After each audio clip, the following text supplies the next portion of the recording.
북한이 1일 쏘아올린 미사일을 놓고 군 안팎에선 유엔 안보리 결의를 위반한 수준을 넘어 미국의 영리를 건드린 것이라는 얘기가 나온다. 해당 미사일이 성능 개선을 이룬 잠수함 발사탄도 미사일 잠수함에서 쏘아올려진 게 맞다면 국제사회에 큰 위협이 될 수 있다는 의미다. 합참에 따르면 북한은 이날 오전 9시 10분께 강원도 원산 북동쪽 해상에서 동해 방향으로 탄도미사일 한 발을 발사했다. 해당 미사일이 최대 비행고도 910km 거리, 약 350km로 탐지된 점 등을 들어 합참은 이를 비행으로 추정하고 있다. 올해 들어 지난 10차례의 단거리 탄도미사일을 쏜 것과 차원이 다르다는 평가가 나온다. 여기에 해당 미사일이 3,000톤급 잠수함에서 발사됐다면 문제가 더 심각해진다는 게 군 당국의 판단이다. 과거에 비해 무력 시위보다 위협의 수위가 훨씬 높아졌다는 것이다. 북한은 2015년 5월부터 2016년 8월까지 4차례의 SLBM 시험 발사를 감행했다. 이때 동원된 잠수함은 2,000톤급인 신포급 잠수함이었다. 그런데 북한은 지난 7월 23일 김정은 국무위원장이 신형 잠수함을 시찰하는 사진과 동영상을 공개했다. 눈에 띄는 건 크기다. 북한 신형 잠수함은 기존 신포급 SLBM 잠수함보다 훨씬 커 3,000톤급일 것으로 추정됐다. 3,000톤급 잠수함 건조 정황은 다른 경로로도 포착된 바 있다. 미국의 북한 전문 매체 38노스는 함경북도 신포조선소 건물 외부에 쌓여있는 대형 원형 구조물 모습 등을 위성 사진으로 분석해 3,000톤급 잠수함 건조 가능성을 제기해왔다. SLBM 발사가 중단된 3년 사이 북한은 내부적으로 기술 향상에 박차를 가하고 있었던 셈이다. 3,000톤급으로 선체가 커진 SLBM 잠수함은 그만큼 항속거리를 늘리는 데도 유리해 미범토까지 사정권으로 나올 수 있다.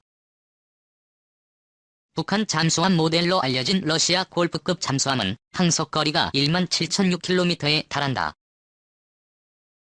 북한에서 미번토 서해안까지의 거리가 1만 km 안팎이라는 점을 감안하면 북한 잠수함이 미번토 해안에 접근하는 건 어렵지 않다.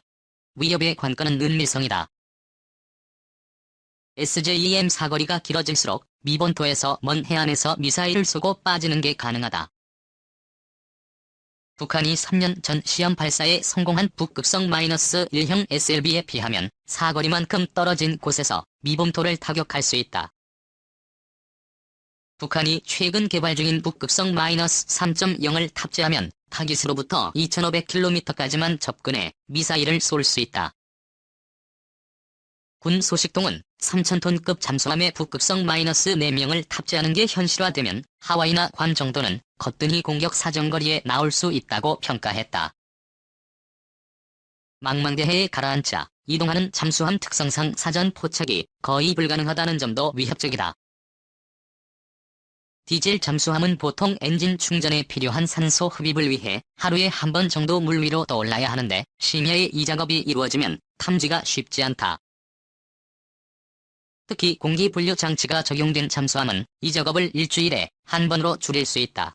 북한이 IP를 잠수함에 탑재했는지는 아직 밝혀지지 않았다. 또 북한이 반영구적 잠항이 가능한 핵추진 잠수함 개발까지는 이르지 못한 것으로 파악된다. 군 일각에선 북한의 SLB행 위협이 과대평가됐다는 의견도 제기된다. 군 관계자는 북한 SLBM 잠수함은 아직 IP를 달지 못한 재래식 수준으로 평가된다며 미감시 자산을 피해 본토에 접근하는 건 어렵다고 본다고 말했다. 35년 개발한 중국 보급 미사일 열병식에서 공개하는 이유는 우리에게 10월 2일은 625 전쟁 당시 국군이 38선을 돌파한 날을 기념하는 국군의 날이지만 중국은 중화인민공화국 수립을 기념하는 국가 최대의 기념일인 국경절이다. 중국은 매년 국경절 행사를 성대하게 치러왔고 필요에 따라 대규모 열병식을 거행하기도 한다. 올해로 70주년을 맞는 국경절은 역대 최대 규모의 열병식과 부대 행사가 개최될 예정이다. 1월 첫 주말부터 시작된 리허설을 통해 가늠할 수 있는 열병식의 규모도 규모지만 이번 열병식의 관전 포인트는 중국의 최신 무기들을 축해 미국을 겨냥한 전략 무기들이 어느 정도 수준까지 공개될 것인가 하는 것이다. 이번 열병식에서 가장 주목받을 무기는 역시 중국의 차세대 대륙간 탄도미사일인 동풍-41이다. 중국이 10년 넘는 시간과 막대한 예산을 투입해 개발한 이 미사일은 기존의 중국 I-12들의 성능을 압도하면서 미국과 러시아의 IN 수준에 근접한 능력을 보유한 것으로 평가되는 첫 번째 미사일이기 때문이다. 이 미사일이 본격적으로 대량 배치되면 중국은 미국과 러시아의 압도적 핵전력 앞에서 체면 7회 정도는 할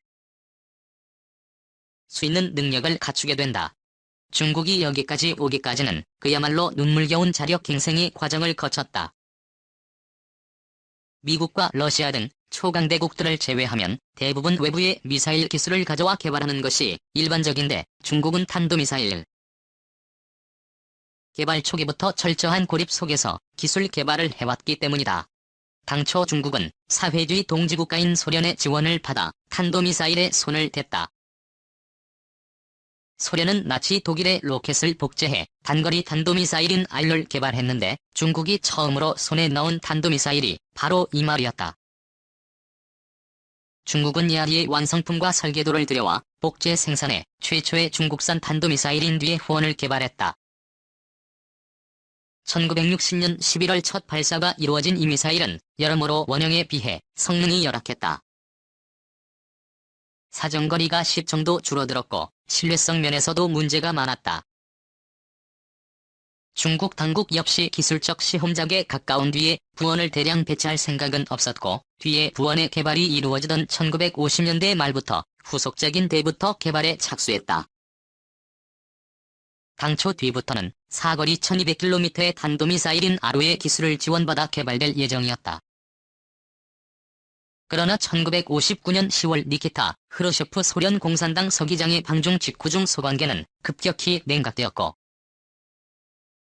이 때문에 소련으로부터의 모든 기술 지원이 끊어지면서 중국은 태프트를 온전히 자체 기술로 개발해야 하는 상황에 직면했다.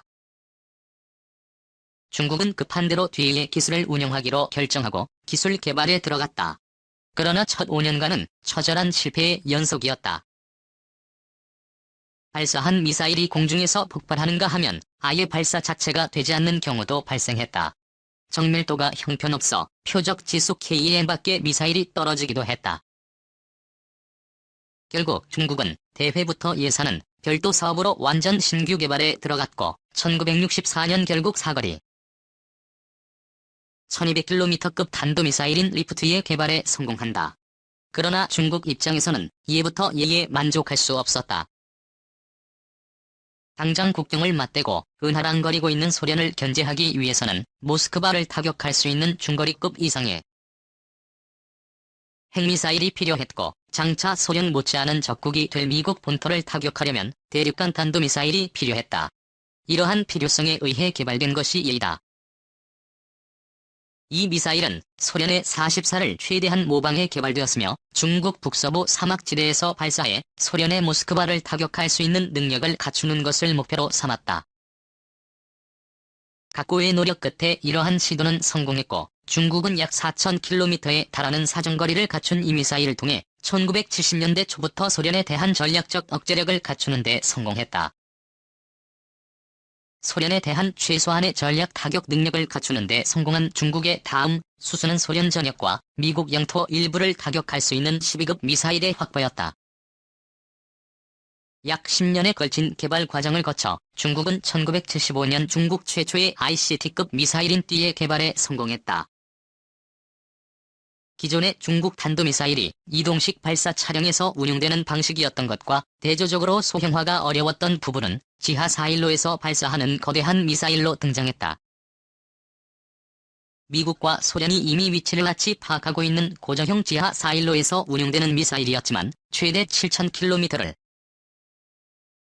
날아갈 수 있는 긴 사거리와 강력한 3점선 특급 핵탄두를 실을 수 있는 탄두 중량 덕분에 이 미사일은 거의 30년 가까이 중국군의 전략 핵공격력의 중추로 운용됐다.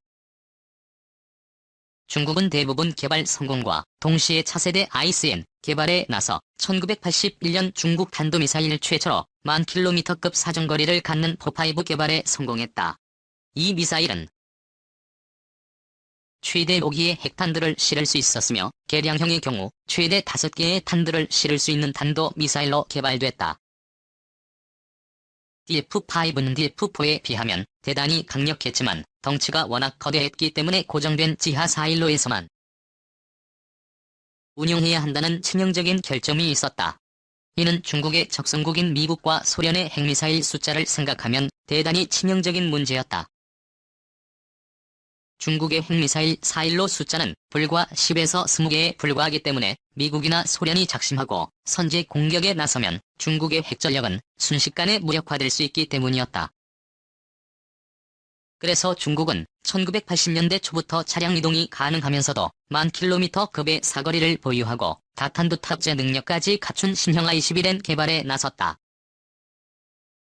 그러나 이러한 신형 미사일 개발은 녹록지 않았다. 차량 탑재가 가능하면서도 신속 발사가 용이한 고체 연료 로켓에 대한 노하우가 많지 않았던 중국의 I-12급 주력을 발휘하는 고성능 고체 연료 로켓을 개발하는 것이 쉽지 않았기 때문이었다. 이러한 난관을 극복하고 개발한 것이 바로 뒤의 831이었다. EF-31은 무려 200톤에 달했던 DF-5의 1월 5일에 불과한 41톤의 발사 중량과 14m 정도의 길이로 제작됐다. 트레일러에 실려 이동하는 방식이기 때문에 은폐-엄폐가 용이했고 고체 연료 방식이기 때문에 기습 발사가 가능해 미국과 러시아에 대해 처음으로 의미 있는 전략적 억제력을 가진 미사일로 평가된다. 그러나 중국 입장에서는 이러한 미사일도 미국과 러시아에 대항하기에는 역부족으로 느껴질 수밖에 없었다. 이 때문에 뒤에 31 프로그램과 별개로 신형 I-10.1N 개발 프로젝트가 1980년대 중반부터 진행됐다. 이 프로젝트는 미국이 당시 개발하던 이동식 IBM 피스키퍼나 소련의 알티토피아 엠토폴 수준 즉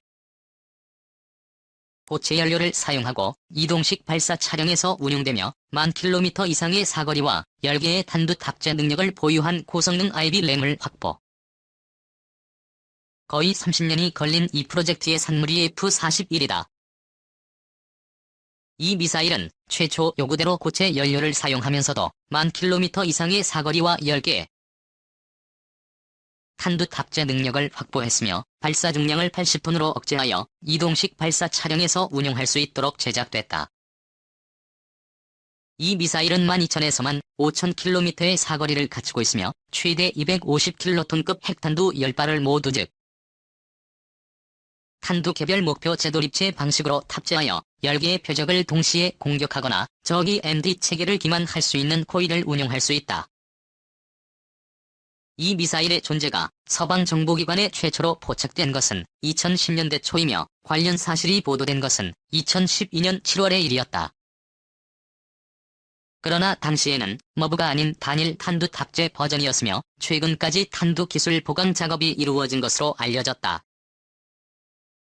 일부 언론의 보도처럼 DF-41의 정식 실전 배치가 2018년 말에 이루어진 것이라면 프로젝트 착수부터 실전 배치까지 무려 35년의 시간이 소요된 것이다. EF-41은 이동식 미사일 발사 차량은 물론 열차와 지하 사일로에서도 발사할 수 있으며 사거리와 정확도 면에서 미국과 러시아의 최신 I-11 수준에 도달했다는 것이 중국 측의 주장이다.